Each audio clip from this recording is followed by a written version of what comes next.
Bonjour, je suis Arslan Chikaoui, je viens d'Algérie. Je suis en charge d'un centre de conseil et d'études depuis plus de 25 ans qui gère principalement les problèmes de la sécurité. Depuis plusieurs années, nous parlons des armes de destruction massive, mais en ce moment, nous pouvons parler d'armes de tromperie massive, en parlant de l'information et de l'intoxication de celle-ci. À mon avis, ces armes de tromperie se classent en 3 catégories. La mésinformation, qui est quand une information est faussée, mais pas avec un but de destruction ou de faire du tort. La désinformation, qui est quand la fausse information est partagée, mais celle-ci aboutit à faire du tort ou une malice. Et enfin, la malinformation, qui elle est partagée et créera du tort parce qu'elle était supposée rester privée, mais elle a atteint le public. Nous avons remarqué depuis l'épidémie que les médias sociaux étaient coupables de la mésinformation à 88%. Ces informations affectent les pays et leur réponse à l'épidémie et causent une perte de confiance, amplifiant la crainte et générant des comportements nuisibles.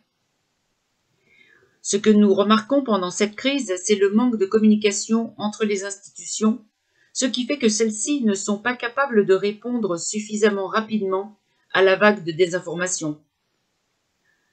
Le rôle du public dans la réponse à cette mésinformation est très important. Nous notons pour l'Algérie ou pour la région que la réponse du public est parfois retardée ou carrément inexistante. Le problème avec la mésinformation, la désinformation et la malinformation, c'est qu'elles ont été créées, présentées et disséminées à des fins de gains monétaires et pour tromper le public. C'est pour cela que je parle d'outils de tromperie massive. C'est le public qui est trompé. Le défi pour beaucoup de pays et pour l'OCDE qui a rédigé un rapport le 3 juillet 2020 concernant le rôle de la communication publique pour répondre à la vague de propagation du nouveau coronavirus reste très important. Aujourd'hui, la menace existe pour la plupart des pays. La menace n'est pas une menace unique, il y en a d'autres qui planent sur nos pays en particulier. Que pourrions-nous faire afin d'aider ces problèmes de communication publique et d'éliminer la mésinformation ou la malinformation? En termes de solutions pour affronter ces défis, je dirais qu'il faut aider la société civile et aussi les institutions publiques à former une réponse aux armes de tromperie massive. Un médium d'observation digitale pour les entreprises dans la région, où tous les pays de l'Afrique du Nord pourraient partager leur expérience.